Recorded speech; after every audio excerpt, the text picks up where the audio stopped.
Hey you guys, it's me SpongeBob #1 fan 2003 here, and as you can see I'm here with a super duper cool SpongeBob Cine-Manga book, and this one is called Gone Nutty, and I actually just got this book a few days ago, and this is actually a very super cute Cine-Manga book, and I really love it. Okay, so as you can see on the front cover there's SpongeBob and he is running for dear life, and Sandy has a lasso in her hands, and she's about ready to catch SpongeBob with it. And you can see Sandy's tree dome right there. And then there's the Cine-Manga logo right there, and Gone Nutty. Okay, and here is the spine. And here is the back. Obviously, there's that exact same little photo of SpongeBob as you've seen in other Cine-Manga books. And then there's a little description right here, too. Okay. So let's go ahead and start looking at the pages that are in this book. Okay. So there's SpongeBob and Sandy karate chopping at each other. And this book was made in the year 2005. And then there's a picture of Sandy.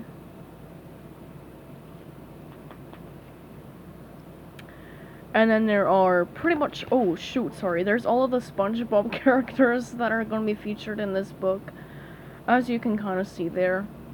See that? Sorry about that. And then here are the contents right here. And the first story is Karate Choppers.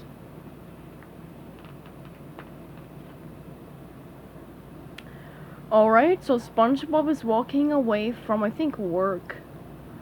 And, he sees a pile of cans. And then there's Sandy. She has a mask with a squirrel face on it.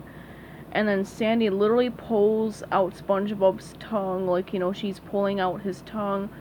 And she has a thing of hot sauce.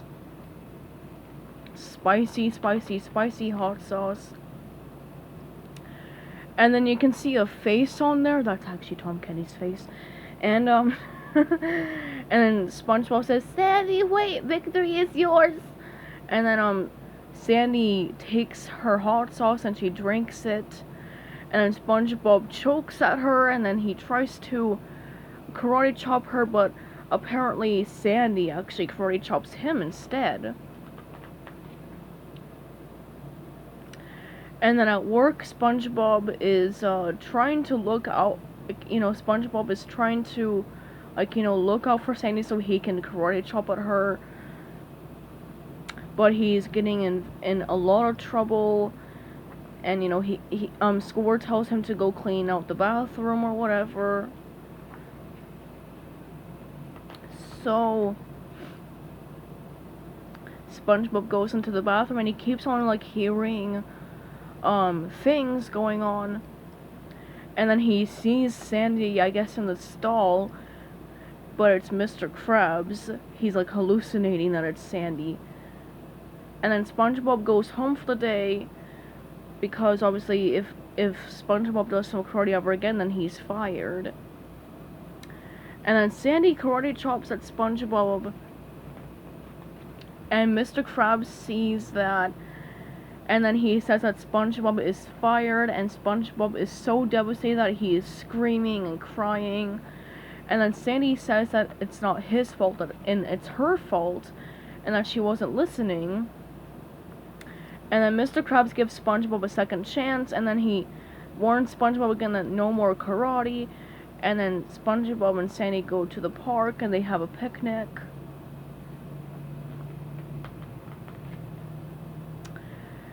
And then they get carried away. They keep on chopping at things because they love karate. They can't stop it. So they chop at the food to try to slice it.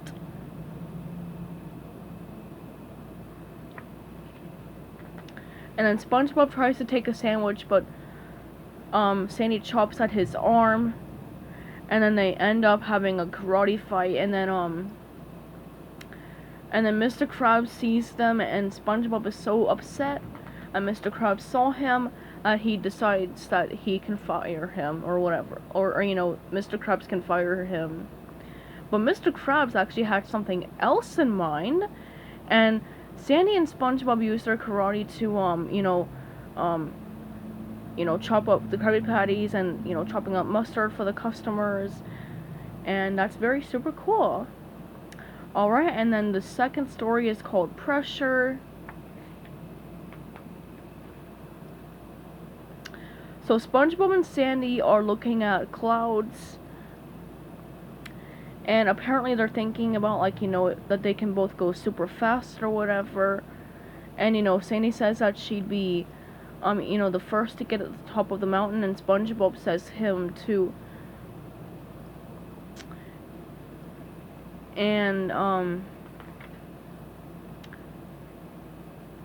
Sandy goes up the mountain, and SpongeBob tries to catch up to her, but Sandy actually accidentally knocks down some rocks, and SpongeBob falls down. And then SpongeBob has an umbrella, and he floats up, and then Sandy's sitting on a chair reading a newspaper. And SpongeBob wants a rematch, and then the first one to the Krusty Krab is the winner, hydrodynamically designed. And then SpongeBob tricks Sandy, and he has like a little thing, like, a record player that says, "I'm already halfway there, halfway there," and then SpongeBob is running, and he hits a wall, and Sandy makes it to the Krusty Krab, but SpongeBob actually got there first.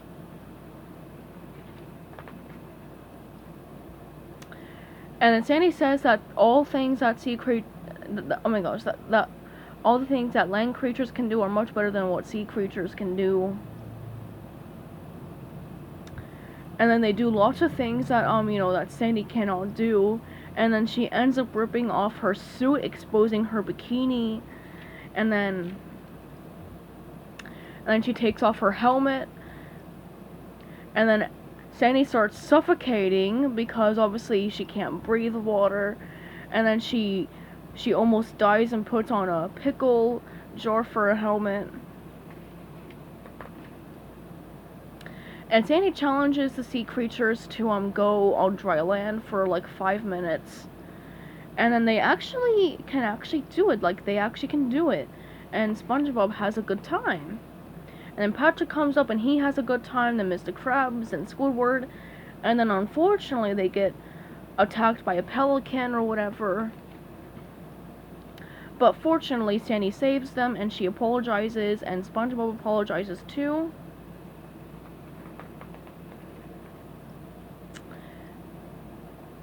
And then they have 2 cheers for feeling sorry for themselves, and you can see the pelicans are really badly injured.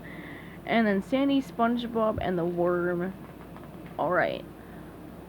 So SpongeBob tells a story that he saw a big, huge, scary worm at night that ate everything. It ate that woman's children's homework.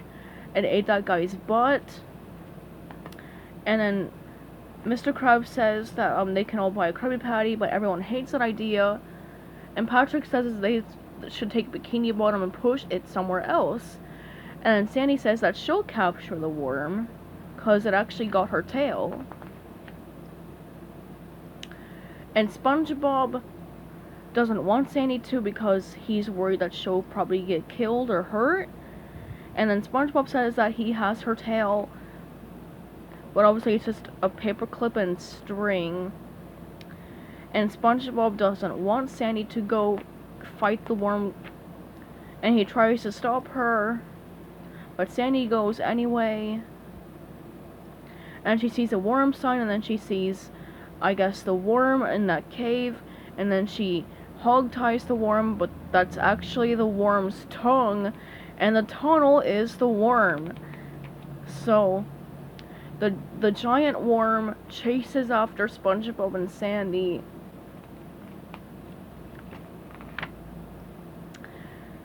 And then they are riding on top of the worm, and then the worm goes on this cliff, and then SpongeBob and Sandy realize that they're in danger, and then they run up to the top of the cliff, and then they actually saved the entire world. And then they go to tell everyone, and then there's Bikini Bottom, and then the worm falls right on top of it.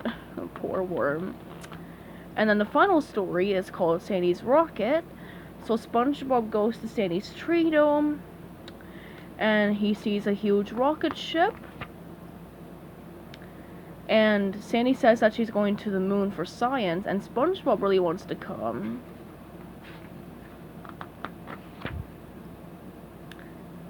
See that?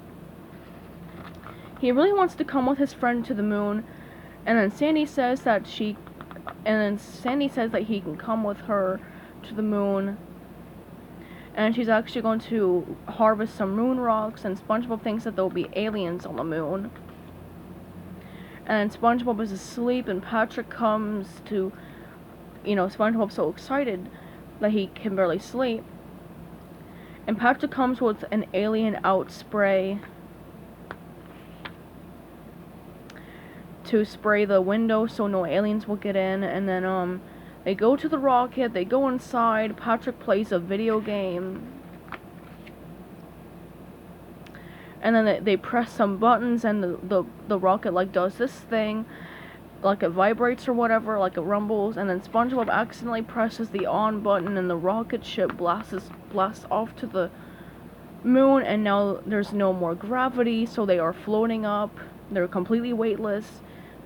And then the gravity comes back, and they're at the moon, which is really Bikini Bottom. There's Gary, and that right there is so funny right there. And then they capture poor little Gary because they think that he's an alien, and they think that everyone is aliens because obviously they think they're on the moon, but they're really on Bikini Bottom, so they think that everyone's aliens. And then they capture Squidward.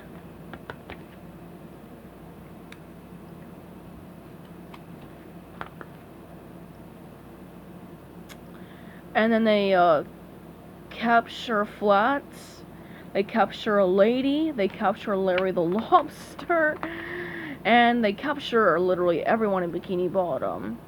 And then Sandy sees them, and she says that they're in really big trouble because, they captured their friends, put them in sacks, and that's a really nasty thing to do.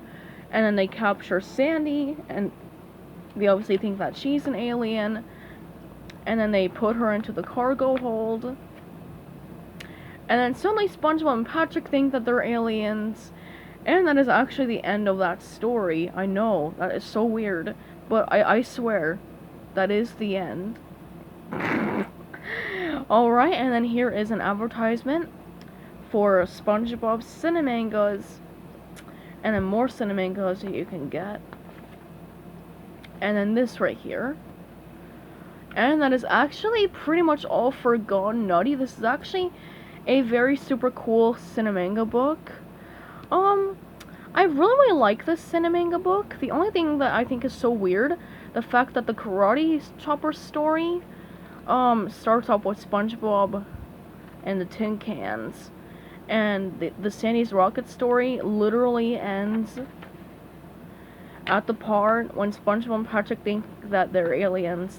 That's my only little, that's the only really fluke with this book that I think is super weird. But other than that, this is a really super fun Cine-Manga.